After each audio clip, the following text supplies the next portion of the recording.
Bismillahirrahmanirrahim. Assalamualaikum warahmatullahi wabarakatuh.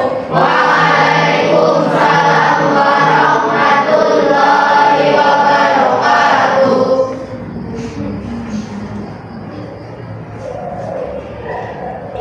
Marilah sebelum kita memulai pembelajaran pada hari ini, kita berdoa terlebih dahulu. Untuk ketua kelasnya, silakan disiapkan. Syukur, berdoa mulai.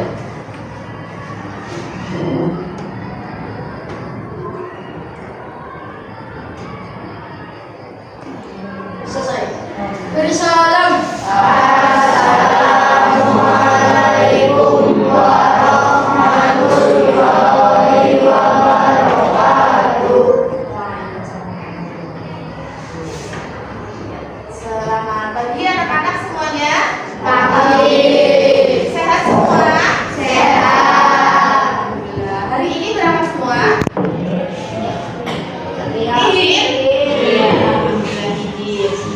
Seperti biasa, sebelum pembelajaran, mari kita awali dengan literasi terlebih dahulu. Hari ini jadwalnya membaca surah Al-Kafirun, ya. Coba dibaca bersama-sama surat Al-Kafirun ya. Bismillahirrahmanirrahim. Coba, ada yang masih ingat pertemuan kemarin kita membahas terkait apa? Ya, sejarah perjuangan Nabi Muhammad. Kemarin kita membahas tentang dakwah beliau ya ketika di Mekah. Kemarin ada kita sudah mempelajari, yaitu beliau itu berdakwah yang pertama dengan cara apa terlebih dahulu? Sembunyi-sembunyi, kemudian baru dengan cara terang-terangan. Nah, di sini kita juga masih akan melanjutkan tentang dakwahnya Rasulullah, dakwahnya Nabi Muhammad SAW pada periode Mekah, yaitu kita akan mengupas secara detail tentang strategi dakwah Nabi Muhammad SAW pada periode Mekah.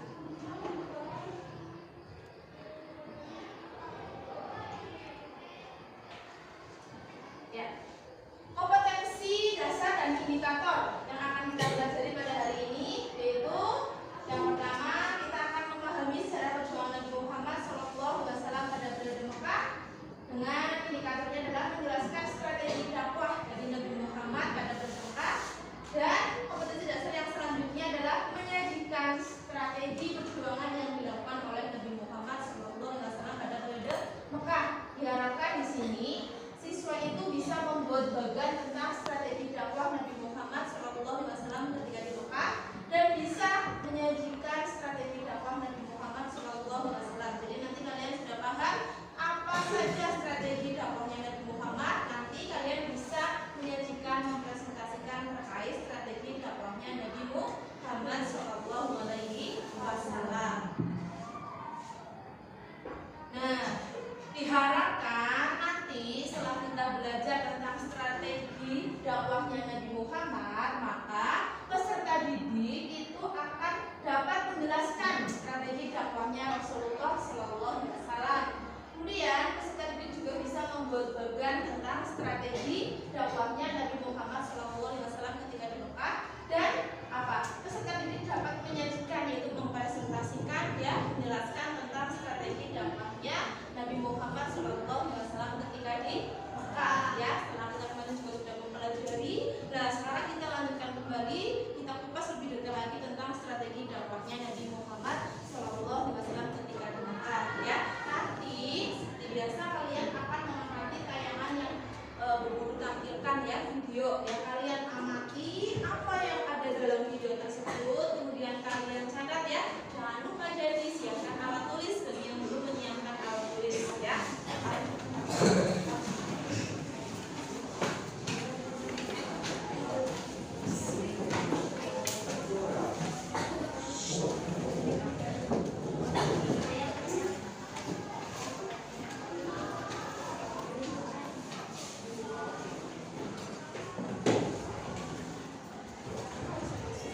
Sudah siap semuanya? Ya.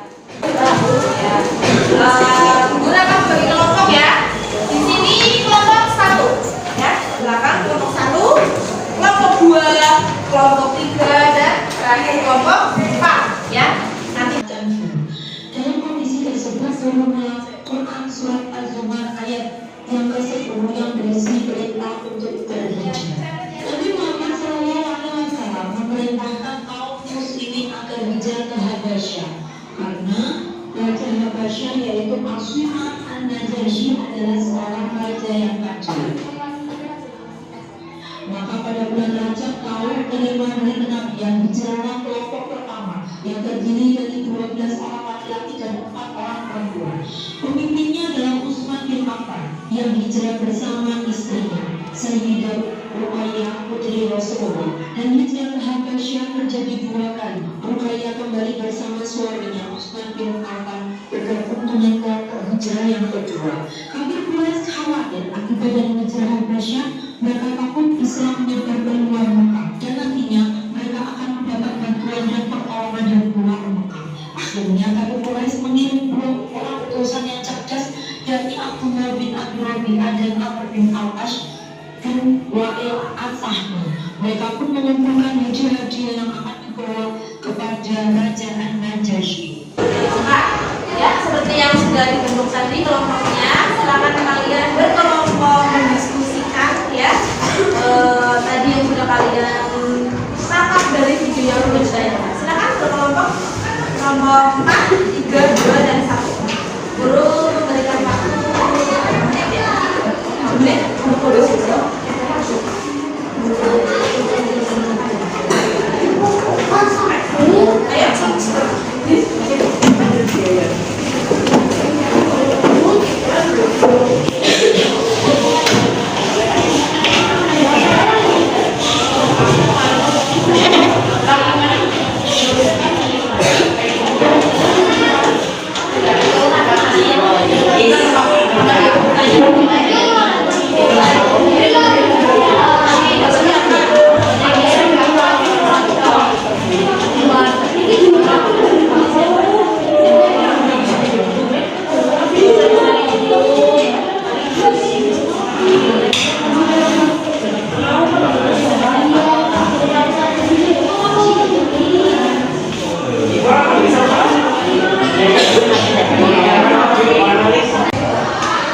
Aswaman An-Najasyi adalah seorang raja yang adil. Misi ke Taif pada tahun ke-10 kenabian Nabi Muhammad hijrah ke Taif. Kota Taif adalah kota kedua Mekah, wilayah yang berjarak 20 km dari kota suci Mekah. Perjanjian Abu Bakar tahun ke-12 kenabian 611 Masehi. Perjanjian antara Nabi Muhammad SAW dengan rombongan haji dari istri rombongan haji berjumlah 12 orang. Mereka melakukan hijrah itu kepada Nabi SAW di bulan tahun kedua. Perjanjian kedua Kuba tahun ke-13 kemudian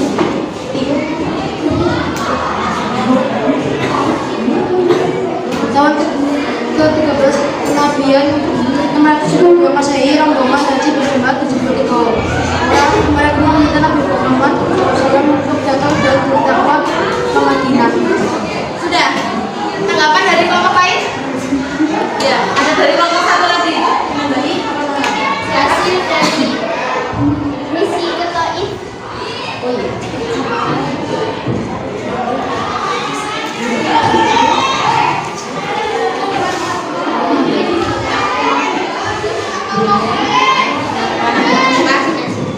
Kelompok 1 ya, mau menambah ya? Hasilnya mereka mengusir Nabi Muhammad dengan melempari batu dan akhirnya membawa ke Mekah. Ada lagi dari kelompok lain? Tidak? Ya, cukup. Itu kan kelompok 3. Assalamualaikum warahmatullahi wabarakatuh. Waalaikumsalam warahmatullahi wabarakatuh. Nah, coba ada yang mau menyimpulkan dari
Taif pada tahun 10 kenabian.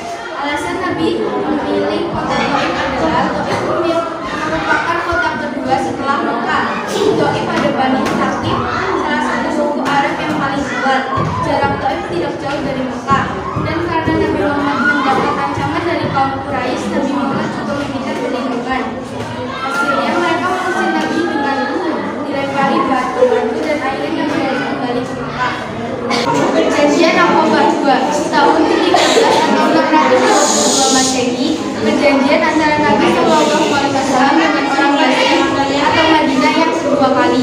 Rombongan haji berjumlah 73 orang. Mereka meminta Nabi Muhammad untuk datang dan berdakwah di Madinah. Ya, itu kesimpulannya sudah cukup. Ya, berikan tepuk tangan buat Mbak Kaila yang sudah menyimpulkan. Tadi kesimpulan tentang materi ya, dan hasil diskusi yang sudah kalian tadi diskusikan bersama dan presentasikan. Oke, sekarang guru akan memberikan tidak selalu saja lah, ya, untuk mengevaluasi hasil diskusi lagi. Coba tadi ayat berapa ya yang berisi memerintahkan Nabi Muhammad berjalan ke Madinah? Ini ya? Ya, surat Az-Zumar ayat 10. Betul ya? Berikan tepuk tangan buat Ibu ayat 11. Nanti guru akan masukkan ke nilai yang tidak tambah. Oke? Sekarang pertanyaan kedua. Disebut apakah yang di situ tahu kesedihannya Nabi Muhammad? Disebut dengan apa ya? Ya?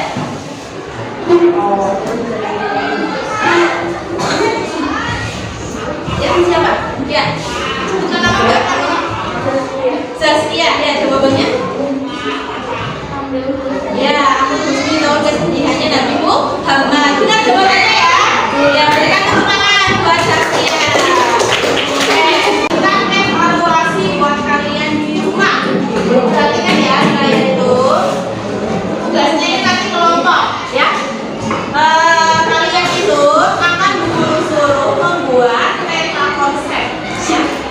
Jadi buatlah gambar atau peta konsep ya menggunakan bahan kertas kaskulo, spidol atau styrofoam dengan bantuan orang tua atau saudara dengan berkelompok dan berdiskusi dengan teman tentang tadi strategi dakwahnya Nabi Muhammad periode Mekah, ya. Setelah kalian buat ya di rumah kelompokan, nanti kalian presentasikan peta konsep itu ya. Nanti ada yang video, jadi presentasinya itu di video ya. Peta konsepnya sudah dibuat, kemudian dipresentasikan di video bareng-bareng teman-teman. Terus video presentasinya seperti biasa diupload, diunggah di YouTube, kemudian linknya dikirimkan ke guru. Dan hasil peta konsepnya yang sudah kalian buat juga dikumpulkan ke guru. Nanti akan guru evaluasi ya sebagai penilaian keterampilan kalian ya dalam membuat peta konsep yang menunjukkan kalian sudah paham tentang strategi dakwahnya Rasulullah pada periode Mekah ya. Nanti juga ada penilaian tertulisnya. Nanti ada soal di situ, nanti guru akan share lewat Google Form. Nanti kalian kerjakan soal itu ya. Jadi nanti pertemuan selanjutnya kita sudah bisa ganti bab berikutnya ya, karena kita sudah selesai mempelajari tentang sejarah perjuangannya Nabi Muhammad Shallallahu Alaihi Wasallam.